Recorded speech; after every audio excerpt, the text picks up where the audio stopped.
Good morning. Problems on stresses. Next problem வந்து என்னன்னா, the piston rod of steam engine is 50 mm diameter and 60 mm long. அப்படின்னா ஒரு steam இன்ஜினுடைய piston rod வந்து 50 mm டயாமீட்டரும் 60 mm லாங்கும் இருக்குது. The diameter of the piston is 400 mm. பிஸ்டனுடைய diameter வந்து 400 mm and the maximum steam pressure is 0.9 Newton per mm square. அப்படின்னா அந்த பிஸ்டனில் ஏற்படக்கூடிய stress அல்லது pressure வந்து எவ்வளோன்னா, அதாவது ஸ்டீம் இன்ஜின் தான், ஸ்டீம்னால் ஏற்படக்கூடிய ஸ்டீம் ப்ரெஷர் வந்து 0.9 newton per mm square. Full stop. Find the compression of the piston rod. If the Young's modulus of the material is of the piston rod is 210 kilonewton per mm square. Okay, என்ன கேட்குறாங்கன்னா, என்ன சொல்கிறாங்கன்னா, ஒரு steam engine இருக்குது. அந்த steam இன்ஜினால் எனது piston cylinder அந்த piston rod அல்லது கனெக்டிங் ராடெல்லாம் வந்துடும். ஸோ இப்போ இங்கே என்ன கேட்குறேன்னா, அந்த மாதிரி ஒரு ஸ்டீம் இன்ஜின் இருக்குது. அந்த ஸ்டீம் இன்ஜினில் அதனுடைய பிஸ்டன் ராடு வந்து, அதாவது கனெக்டிங் ராடு வந்து 50 mm டயாமீட்டரும் லென்த்து வந்து 600 mm லாங்கும் இருக்குது. இப்போ அந்த பிஸ்டனில் வந்து ஒர்க் ஆகும்போது ஸ்டீம் ப்ரெஷர் க்ரியேட் ஆகும். 0.9 நியூட்டன் per mm ஸ்கொயருங்கிற அளவுக்கு ப்ரெஷர் க்ரியேட் ஆகுது. அப்படி க்ரியேட் ஆகும்போது அந்த ப்ரெஷர்னால் அந்த பிஸ்டன் ராடு வந்து எந்த அளவுக்கு கம்ப்ரஸ் ஆகும், அதனுடைய அளவு என்ன அப்படின்னு வந்து கேட்குறோம். ஃபஸ்ட்டு நம்ம என்ன பண்ணுறோன்னா, கிவன் டேட்டா எழுதிக்கிறோம். Diameter of the piston rod கொடுத்துருக்குறோம். அதை வந்து D1 எடுத்துக்கிறோம். எவ்வளோன்னா 50 mm. Next length of the piston rod small L, அதுவும் கொடுத்துட்டோம் 600 mm. எல்லாமே எம்எம்மில் எழுதிக்கிறோம். அடுத்தது டயாமீட்டர் ஆஃப் தி பிஸ்டனும் வந்து கொடுத்துட்டான். எவ்வளவு? 400 mm. அடுத்தது மேக்ஸிமம் ஸ்டீம் ப்ரெஷர், அங்கே வந்து கிரியேட் ஆகக்கூடிய மேக்ஸிமம் ஸ்டீம் ப்ரெஷர் எவ்வளோ அப்படின்னு அதுவும் கொடுத்துட்டோம். 0.9 நியூட்டன் per mm ஸ்கொயர், அதையும் எழுதிக்கிட்டோம். அடுத்தது யங்ஸ் மாடுலஸ், அதுவும் வந்து கொஸ்டின்லேயே கொடுத்துட்டோம். 210 kilonewton per mm square. So these are the given data. இந்த கிவன் டேட்டா வச்சுக்கிட்டு இந்த ஸ்டீம் இன்ஜின் வந்து ஒரு வேளை ஒர்க் ஆச்சுன்னா அங்கே ஏற்படக்கூடிய இந்த ஸ்டீம் ப்ரெஷர்னால் அந்த பிஸ்டன் ராடு வந்து எந்த அளவுக்கு அழுத்தப்பட்டு கம்ப்ரஸ் ஆகி அதனுடைய லென்த்து எவ்வளோ வந்து கம்மியாகுது, லென்த்தில் வந்து சேஞ்ச் எவ்வளோ ஆகுது அப்படின்னு வந்து கண்டுபிடிக்க சொல்கிறோம். அதுதான் வந்து சேஞ்ச் இன் லென்த், டெல் எல்னு பார்த்தீங்களா. டு ஃபைண்ட் வந்து compression of piston rod is equal to del L. அப்போ இந்த சேஞ்ச் இன் லென்த் எவ்வளோ அப்படிங்கிறது வந்து நம்ம கண்டுபிடிக்கணும். சேஞ்ச் இன் லென்த் கண்டுபிடிக்கிறதுக்கு டைரெக்டாகவே ஃபார்முலா இருக்குது. நம்ம இதுக்கு முன்னாடி இந்த ஃபார்முலா செஷனில் பார்த்தோம் பாருங்கள். இங்கே இருக்குதா, del L equal to P into L divided by A into A. இது வந்து டைரக்ட் ஃபார்முலா. ஸோ இப்போ இந்த வேல்யூ எல்லாமே தெரிஞ்சதுன்னா நம்ம அப்படியே டைரெக்டாக சப்ஸ்டியூட் பண்ணால் டெல் எல் எவ்வளோ அப்படிங்கிறத கண்டுபிடிச்சிடலாம். இப்போ இந்த டெல் எல் பாருங்கள். டெல் எல் ஈக்குவல் டு பின்னா P into L divided by A into E. பிங்கிறது வந்து லோடு, அடுத்தது எல்லுங்கிறது வந்து ஸ்மால் எல்லுங்கிறது வந்து லென்த் ஆஃப் தி ராடு. அடுத்தது ஏங்கிறது வந்து area of the piston rod and ஈங்கிறது யங்ஸ் மாடுலஸ். ஸோ அந்த வேல்யூ எல்லாம் தெரிஞ்சதுன்னா நம்ம சப்ஸ்டியூட் பண்ணிடலாம். ஸோ இப்போ எல்லா வேல்யூ இருக்குதா அப்படிங்கிறத நம்ம கொஸ்டினில் பார்க்கலாம். பாருங்கள் என்னென்ன கொடுத்துருக்குறோன்னா, length of the piston rod கொடுத்துருக்குறோம் 600. டயாமீட்டர் ஆஃப் தி பிஸ்டனு கொடுத்துருக்குறோம். அதை வச்சு ஏரியா கண்டுபிடிச்சிடலாம், ஏ கண்டுபிடிச்சிடலாம். அடுத்தது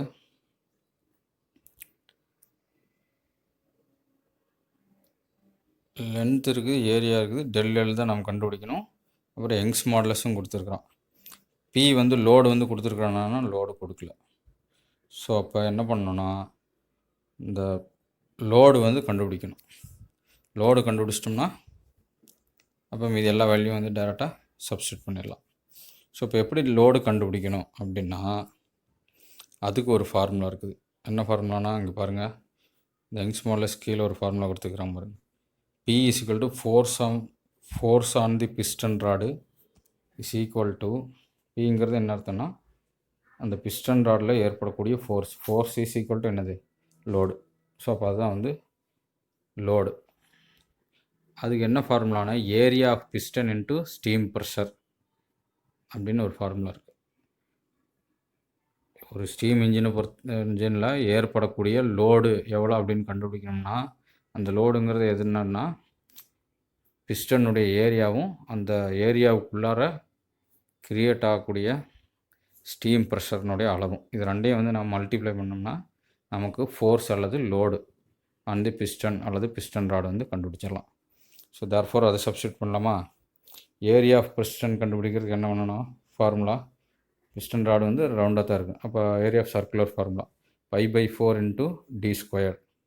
இதில் டி ஸ்கொயர்னால் இது பிஸ்டனுடைய ஏரியா ஆஃப் பிஸ்டன் தான் கொடுத்துருக்கோம். அப்போ diameter of the piston substitute பண்ணணும்.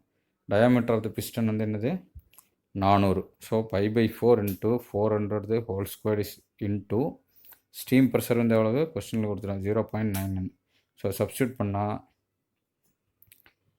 113097.3355 நியூட்டன் அப்படின்ற அளவுக்கு. நியூட்டன்னா என்ன வந்தது லோடுனுடைய யூனிட் தான் நியூட்டன். ஸோ லோடு வந்து கண்டுபிடிச்சிட்டோம். Load is nothing but capital P. Capital P value தான் நமக்கு தெரிய வேண்டியது, அதே கண்டுபிடிச்சிடறோம். ஸோ இப்போ என்ன பண்ணுறோம், இந்த சம்மில் Young's modulus is equal to P into L divide by A into del L. நம்ம என்ன கண்டுபிடிக்கணும், டெல் எல் தானே கண்டுபிடிக்கணும். ஸோ அப்போ டெல் எல் இந்த பக்கம் வெளியில் கொண்டு வரணும்னா அந்த கேபிட்டல் இ வந்து டெல் எல்லில் இருந்த இடத்துக்கு ஷிஃப்ட் ஆகிடும். இப்போ என்னென்ன பி கண்டுபிடிச்சிட்டோம், எல் தெரியும், இ தெரியும், ஏ தெரியணும். ஏங்கிறது என்னது ஏரியா ஆஃப் பிஸ்டன் ராடு. இப்போ ஏரியா ஆஃப் பிஸ்டன் ராடுக்கு என்ன ஃபார்முலா π/4 டி ஸ்கொயர்டு. ஸோ அப்போ பிஸ்டனுடைய டயாமீட்டர் கொஸ்டினில் கொடுத்துருக்குறோம். எவ்வளவு பிஸ்டனுடைய டயாமீட்டர் வந்து, அதாவது பிஸ்டன் ராடோட டயாமீட்டர் வந்து இதுக்கு முன்னாடி நாம் போட்டிருக்கிற இந்த சம்மில் போட்டிருக்கிற இது வந்து ஏரியா ஆஃப் பிஸ்டன் 400 போட்டுக்கணும். π/4 இன்ட்டு 400 ஏரியா ஆஃப் பிஸ்டன்னா இந்த பிஸ்டனுடைய டயாமீட்டர் எவ்வளவு 400, அதை சப்ஸ்டியூட் பண்ணுறோம். இங்கே வந்து என்ன பண்ணுறோம், இது ஏரியா ஆஃப் பிஸ்டன் ராடு. அப்போ பிஸ்டன் ராடுனுடைய டயாமீட்டர் எவ்வளோனா இங்கே கொடுத்துருக்காங்க பாரு. டயாமீட்டர் ஆஃப் பிஸ்டன் ராடு வந்து d1 is equal to 50 mm. Therefore இங்கே வந்து என்ன பண்ணுறோம் 50 சப்ஸ்டியூட் பண்ணுறோம். π/4 into 50 whole square is equal to 1963.495 mm ஸ்கொயர்னு ஏரியா கிடைக்குது. இது area of the piston rod. Therefore எல்லாமே கண்டுபிடிச்சிட்டோம். இப்போ என்ன பண்ணுறோம், டெல் எல் இஸ் ஈக்குவல்ட்டுங்கிற ஃபார்முலாவில் சப்ஸ்டியூட் பண்ணுறோம். பி வந்து முன்னாடி கண்டுபிடிச்சிட்டோம், எல் வந்து கொஸ்டின்லேயே இருக்குது, area of the piston rod இப்போ கண்டுபிடிச்சிருக்கிறோம், இன்ட்டு இ வந்து கொஸ்டின்லேயே இருக்குது.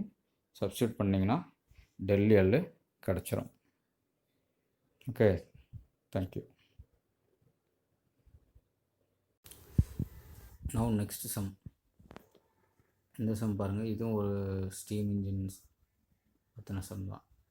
இந்த steam engine cylinder of 300 mm diameter. அப்போ ஒரு ஸ்டீம் இன்ஜினுடைய சிலிண்டர் டயாமீட்டர் கொடுத்துருக்குறான் எவ்வளோ 300 mm. The maximum pressure across the piston is, போன சம் சொன்ன மாதிரியே இதில் ஏற்படக்கூடிய ப்ரெஷர் வந்து 0.65 Nm².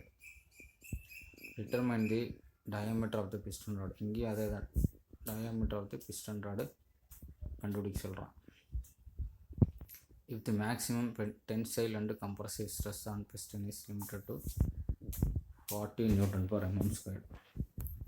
ஸோ இங்கே என்னென்னா ஒரு ஸ்டீம் இன்ஜின்ஸ் இருக்குது.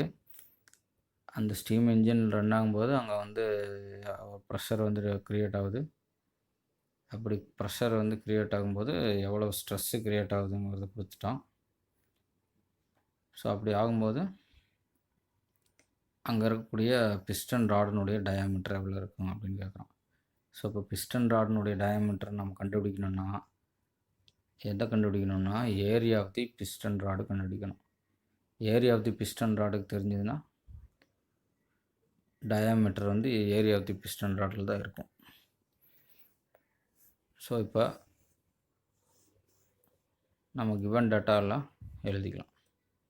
ஃபஸ்ட்டு வந்து என்னதை கொடுத்துருக்கான், சிலிண்டர் டயாமீட்டர் கொடுத்துருக்குறான் 300 mm எழுதிட்டோம். ஸோ அதுலேருந்து என்ன பண்ணுறோம், ஏரியா ஆஃப் சிலிண்டர் கண்டுபிடிக்கிறோம். ஏரியா ஆஃப் சிலிண்டர்னால் அது ரவுண்டாக தான் இருக்குது. So area of circular 5/4 capital. Area of சிலிண்டரை வந்து சிலிண்டர் டயாமீட்டர் வந்து கேபிட்டல் டின்னு எடுத்துக்கிறோம். ஸோ தேர்ஃபார் சப்ஸ்டியூட் பண்ணிங்கன்னா ஏசிஎஸ் அப்படின்னா area of cross section of cylinder. Capital A is equal to 5/4 capital D squared is equal to substitute பண்ணிங்கன்னா 70685.83 metre square mm square. So சிலிண்டர்னுடைய area கிடச்சிருது. அதுக்கடுத்து என்ன கொடுத்துருக்குறான், steam pressure எவ்வளோ வருதுன்னு கொடுத்துருக்குறான் 0.65 Nm/mm ஸ்கொயர். இது கொஸ்டினில் இருக்குது. அடுத்து அங்கே எவ்வளோ ஸ்ட்ரெஸ்ஸு வருது அப்படின்னு சொல்லிட்டான் 40 Nm/mm ஸ்கொயர். இதுலேருந்து என்ன பண்ணணும், டயாமீட்டர் ஆஃப் தி பிஸ்டனை கண்டுபிடிக்கணும். டயாமீட்டர் ஆஃப் தி பிஸ்டன் கண்டுபிடிக்கணுமா என்னது,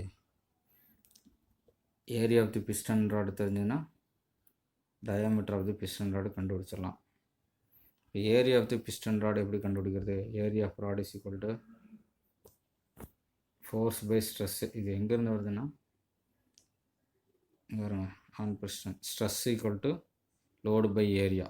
இந்த ஃபார்முலா வந்து இதுதான் எல்லாத்தையும் நான் வந்து டெரைவ் பண்ணுறேன். Stress equal to force by area or load by area of rod. Therefore இந்த ஏரியா ஆஃப் ராடு அந்த பக்கம் போயிடுச்சுன்னா இந்த area of rod is equal to force by stress வந்துருச்சு. ஸோ இப்போ ஃபோர்ஸ் வேணும். ஃபோர்ஸ் வந்து கொஸ்டினில் கொடுத்துருக்குறானா, லோடு கொஸ்டினில் கொடுக்கல போன சம் மாதிரியே. ஸோ அப்போ என்ன பண்ணணும், ஃபோர்ஸ் வந்து கண்டுபிடிக்கணும். பாருங்கள் இங்கே எழுதியிருக்கிறேன் பாருங்கள், ஃபோர்ஸ் ஈக்குவல் டு என்ன, போன சம்மில் பார்த்தா அதே தான், ப்ரெஷர் இன்ட்டு இங்கே area of cylinder or piston. இப்போ இங்கே என்ன தெரியும் நமக்கு, ஏரியா ஆஃப் சிலிண்டர் நமக்கு தெரியும். So therefore pressure into area of cylinder போட்டோம்னா அங்கே ஏற்படக்கூடிய லோடு எவ்வளோ அப்படிங்கிறத கண்டுபிடிச்சிடலாம். ஸோ தேர்ஃபோர் இங்கேருந்து என்ன பண்ணிக்கலாம், ஃபோர்ஸோட வேல்யூ கண்டுபிடிச்சிடலாம். என்னது 45945.79 நியூட்டன். இதுதான் வந்து ஃபோர்ஸ். ஸோ இப்போ எல்லாமே கண்டுபிடிச்சிட்டோமா, ஏரியா ஆஃப் பிஸ்டன் ராடுங்கிற இடத்துல சப்ஸ்டியூட் பண்ணலாமா, எதை ஃபோர்ஸை வந்து சப்ஸ்டியூட் பண்ணுறோம். ஃபோர்ஸுக்கு நமக்கு தெரியும், ஸ்ட்ரெஸ் வேல்யூ கொஸ்டின்லேயே கொடுத்துட்டான். Therefore force into stress is equal to, we will get this value, that is area of rod. இப்போ நமக்கு தெரியும், we know area of rod formula π/4 d square. இந்த ஸ்மால் d square தான் வந்து நாம் கண்டுபிடிக்க வேணும். அப்போ ஏரியா ஆஃப் த ராடுக்கு மேலேயே கண்டுபிடிச்சிட்டோம், 1148.6 mm ஸ்கொயர் தான் வந்து கேபிட்டல் ஏ. ஸோ இதுலேருந்து டிஏ வந்து வெளியில் வந்துருச்சுன்னா ஸ்கொயர் ரூட் ஆஃப்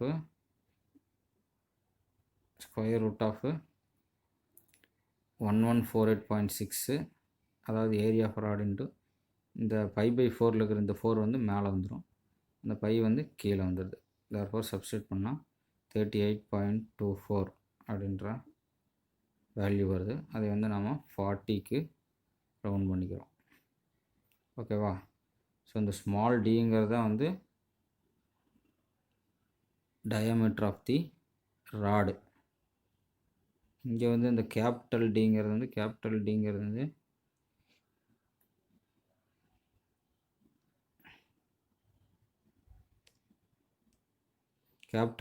வந்து என்னது, சாரி அதை விட்டுருங்க, கேபிட்டல் டிங்கிறது சிலிண்டருடைய டயாமீட்டர். தேர்ஃபோர் நம்ம ஆன்சர் டிக்கான ஆன்சர் வந்து கண்டுபிடிச்சோம். ஓகே.